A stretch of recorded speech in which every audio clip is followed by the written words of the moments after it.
তো গতকাল কিন্তু শাকিব খানের আপকামিং প্রজেক্ট তুফানের দুজন নায়িকার কিন্তু মোটামুটি অফিসিয়াল অ্যানাউন্সমেন্ট হয়ে গেছে। আমি কিন্তু একটা ভিডিও করে তোমাদেরকে জানিয়েছিলাম, তোমরা কিন্তু অবশ্যই সেই ভিডিওটা গিয়ে চেক আউট করতে পারো আমার কি ফিডব্যাক ছিল ওই পার্টিকুলার অ্যানাউন্সমেন্টটাকে নিয়ে।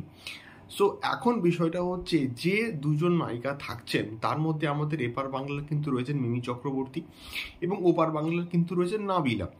সো এই দুটো নায়িকার মধ্যে একটা একটা কনফিউশন এবং একটা একটা অনেক বড় প্রশ্ন কিন্তু তৈরি হচ্ছে অনেক সাকিবিয়ানসদের মধ্যে, যে এই দুজন নায়িকার মধ্যে তো ঠিক আছে যে মিমি চক্রবর্তী আছে এবং অনেক পরিপক্ত একজন অভিনেত্রী এবং প্রিভিয়াসলি অনেক অনেক কাজে কিন্তু তিনি অভিনয় করেছেন এবং আমাদের বাংলার অন্যতম সেরা এবং এই বর্তমান সময়ে লিড একজন অভিনেত্রী, আমি বলবো অ্যাক্ট্রেস, এবং তার রিসেন্টলি কাজ আমরা দেখেছি এবং তার অভিনয় আমার মানে পার্সোনালি কিন্তু ভাল লাগে।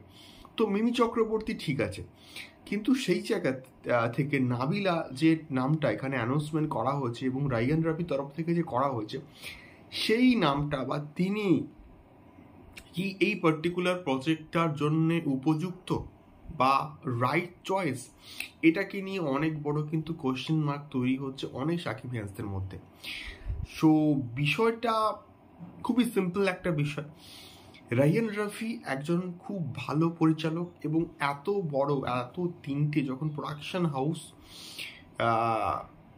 যখন মিলে এই প্রজেক্টটার সঙ্গে যুক্ত আছেন বা যুক্ত আছে, তো সেই জায়গা থেকে দাঁড়িয়ে তারা খুব একটা খারাপ চয়েস কিন্তু করবে না এবং তারা চাইবে এই সিনেমাটার স্বার্থে এই সিনেমাটা যাতে করে প্রচণ্ড ভালো হয়, যেহেতু গল্প ডিম্যান্ড করছে যে এই প্রজেক্টটায় দুজন নায়িকা থাকবে, তো সেই রকমভাবে তারা কিন্তু নায়িকা চয়েসটা করবে।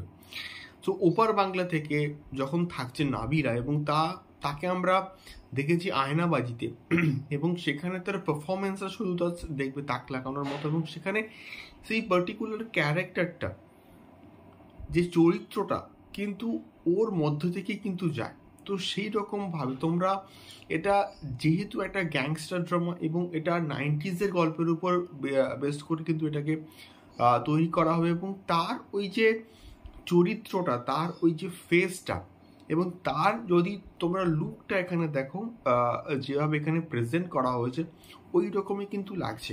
তো ওই রকম ভেবে ওই রকমের কথা ভেবে কিন্তু তাকে এখানে কিন্তু কাস্ট করা হয়েছে বলে আমি অ্যাটলিস্ট মনে করি।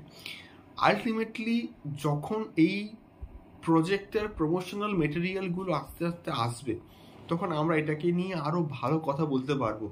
বাট এখন এই মুহূর্তে এটা বলাটা একদমই ঠিক নয় যে Nabila is the wrong choice, Nabila is not the right choice, এগুলো বলাটা আমার মনে হয় যে ঠিক নয়।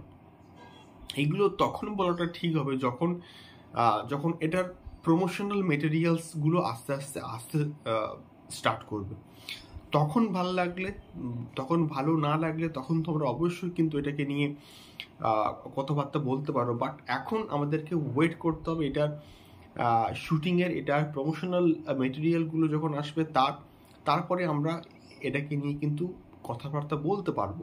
এটাই মেনলি আমার বলার উদ্দেশ্য। তোমাদের কি মতামত এই দুজন নায়িকাকে নিয়ে? তোমাদের কি ফিডব্যাক, কাকে তোমাদের ভাল লাগছে এখন আমাকে সেটা কিন্তু অবশ্যই কমেন্ট করে শেয়ার করতে পারো। দেখা হচ্ছে পরবর্তী ভিডিওতে। টাটা।